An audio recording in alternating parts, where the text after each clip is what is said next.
Last thing. I think this is like the most videos I've recorded in one take, but let's see how many of them will remain on the channel. How many of them I actually decide to post. Who knows? Who knows? Um, it's. I think I've already talked about it before, but not under that angle. It's about comparison. I've started following some writers and agents on Instagram for a few months, and I was never like I really made an effort this year to erase the social media, to erase my subscription, erase my updates. Like, probably this needs to be a separate video, but I really would prefer to spend as little time on it as possible overall, and just not have the updates of anyone, anything. If I want to know something, I will. If I want to see a video, I can Google the channel or whatever. But I don't want to be bombarded with people's updates all the time. I don't want to be bombarded by 5 different social networks and like 100 different messages within like 1 hour. Because like I can tell you that 40 minutes of scrolling on Instagram feed will affect your brain, will affect your sleep, will affect your mental state. And that's what I want to talk about. I mean, I'm not the first and I'm not the last on this topic. I'm not an expert either. But I want to talk specifically not about all the crazy shit people trick the algorithm with on Instagram. I want to talk about the writers and the agents and the recommendations I am being presented. I very often have the urge, and I guess that's the concept of social media because it's social, to compare myself against whatever other people. I'm like trying to keep straight. Whatever other people are presenting on there. I have this urge to compare, you know, with the number of words I've written that day, with the hook, with their query package, with their query letter, with their like the way they work on the first draft, the way they work on the second draft, the way that they work on the line edits, the path that they have, that you have to understand something on the first 50 pages, that you have to understand something on the first 3 pages, that you have to like do this and do that and begin the thing in this way. And me, when I'm working on the project, I think everyone has their own view of the world, view of their projects, and their own methods which they work on themselves.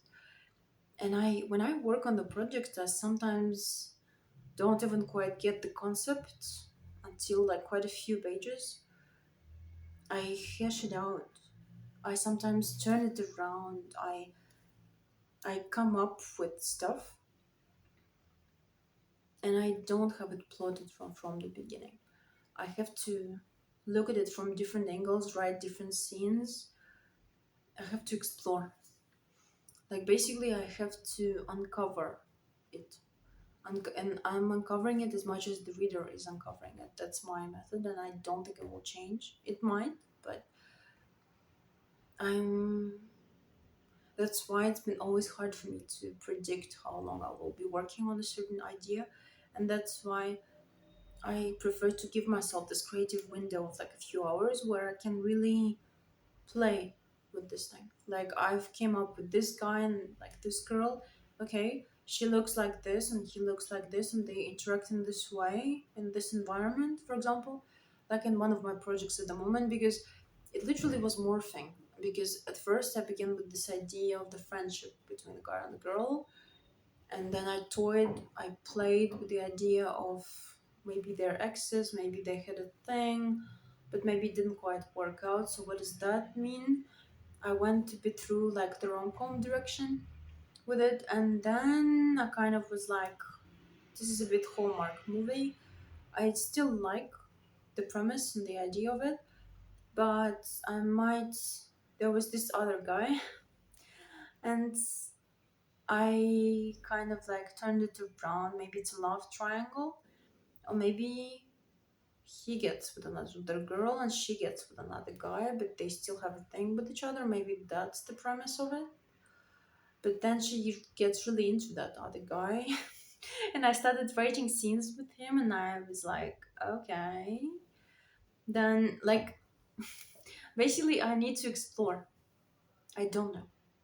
And I prefer to being a person who deletes like 50 pages at some point, because this is just not matching with their premise. And I do realize that it's not that easy. And I do realize that maybe I do have to plot it from the beginning. And I do realize, but I do love playing. I do love the play of it all.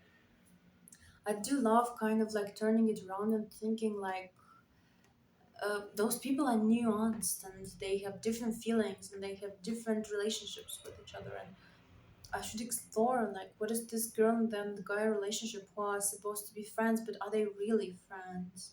Is there like romantic tension behind between them, or this other guy, like what's happening there? I really want it to be believable, and I really want it to be close to real life. Actually, that's like, I don't want it to be gimmicky or like stereotypical. Girls girl comes to her hometown and meets that person. Like, I know there's a lot of tropes, and the tropes are very normal. I know there's a lot of genres where they're really welcomed, but in my creative process, I wanna explore. I just want to explore it. But what if this happens? But what if this happens? Like, I want to follow my intuitive nudges. I want to follow this path. And when I have typically enough pages, enough words to hash it out, then I have a feeling of where this will go. Because even in one of my other projects, again, I started writing and I don't even know at the moment what will actually go in the first draft, like what will be part of it, and what turn out to be just not necessary, because I do a lot of corrections, I do a lot of working on it, I do a lot of rearranging of the structure, and I do not know whether, for example, one of the sidelines that I wrote will actually be in there, because I kind of suddenly yesterday got a different thing where, okay, this could go here then. Yeah. Like, basically, I'm of the Walter Mosley persuasion when in his masterclass he's saying sometimes you have a day when you write something, a few pages, and you are quite happy with it, and then on the second day you get ideas that are bubbling and bubbling and bubbling from somewhere, from a place that you didn't even know existed, and all of a sudden you're like a child and you're like, oh, I want to follow this then. I want to follow this new thing. I I want to explore. That's my favorite part, actually. But I am tempted to compare myself, you know? I'm tempted to compare myself in terms of timelines. I'm tempted to compare myself in terms of achievements. I'm tempted to compare myself in terms of like drafts and projects and ways of working. I'm tempted to measure against them and whatever. Even though I do understand that, first of all, those are different people, different genres, different books, and different strategy, and different content strategy as well. I cannot rely on their method, because they have their own method and I have my own method, and they have their own mental limitations and I have my own mental limitations. They have their own experience and I have mine. They have their own viewpoints, way of life, place they grew up in, dreams and aspirations, and I have mine. I cannot compare their routine to my routine, the number of words they've written to number of words I've written. Like, I could be writing 5,000 each day and they will be absolute rubbish. So, like, this is not a measure of comparison. And I also cannot integrate and implement every single advice immediately. Like, I cannot integrate and implement every single thing that people advise you to do. Because at some point, I have to keep to myself. I have to keep to my, road ahead, and not let other people's visions of life dictate what mine will be. And I was always very bad at it. I always longed kind of to compare myself to somebody, to kind of find a reference point. I always wanted that reference. But the more I look at Instagram and the more I look at other people's successes, which I'm always happy for, I actually try to internally say every time that I'm happy for this person. I really am. And I'm not jealous. I'm happy for every single person who got their idea to a book, which is a huge accomplishment, and who got their book to a publisher and got it published. This is another huge accomplishment. Who found representation, which is a huge thing.